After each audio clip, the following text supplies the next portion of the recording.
Se si dice la vita recita può sembrare un bluff, no? Uno che recita tante parti senza mai essere nessuno. Lui invece è riuscito a essere se stesso in tutta la sua poliedrica esperienza di vita, perché le parti che ha interpretato le faceva certo per vivere bene, ma le faceva perché si innamorava della parte e quindi diventava lui stesso quello che stava interpretando di volta in volta. Questa è la sua grandezza. L'obiettivo del libro è sfatare diversi luoghi comuni, su Casanova e sulla decadenza di Venezia. Sì, su Casanova di dire che siccome poi Casanova passa per tombeur de femme, per libertino, per seduttore, lui è stato certamente, ma era soltanto uno dei tantissimi che alla sua epoca coltivavano questa amabile prassi, quindi niente di speciale.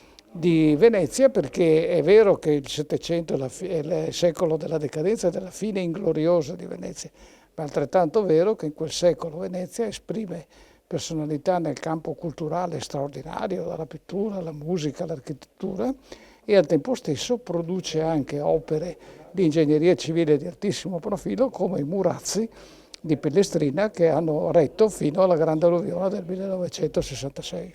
Contesto storico che è assolutamente, come ho detto, originale, nel senso che tratteggia la fine di una potenza economica, politica, giuridica ammirata in tutta Europa, nello stesso momento in cui vi è un'esplosione di cultura in senso lato che investe tutti gli ambiti culturali, dalla pittura alla musica, al teatro, alla cronaca stessa, perché non dimentichiamoci, ad esempio, adesso mi viene in mente Gaspare Gozzi, che è il padre di tutti i quotidiani con la sua Gazzetta di Venezia, giusto per rimanere in ambito giornalistico.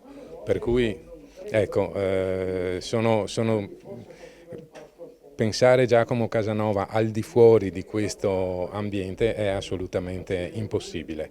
Un capitolo è dedicato ai luoghi di Casanova. Sì, esatto, luoghi di Casanova che sono molteplici, dalle semplici osterie che lui frequentava assiduamente assieme ai suoi amici, a vari palazzi veneziani. Mi viene in mente Palazzo Soranzo in Campo San Polo,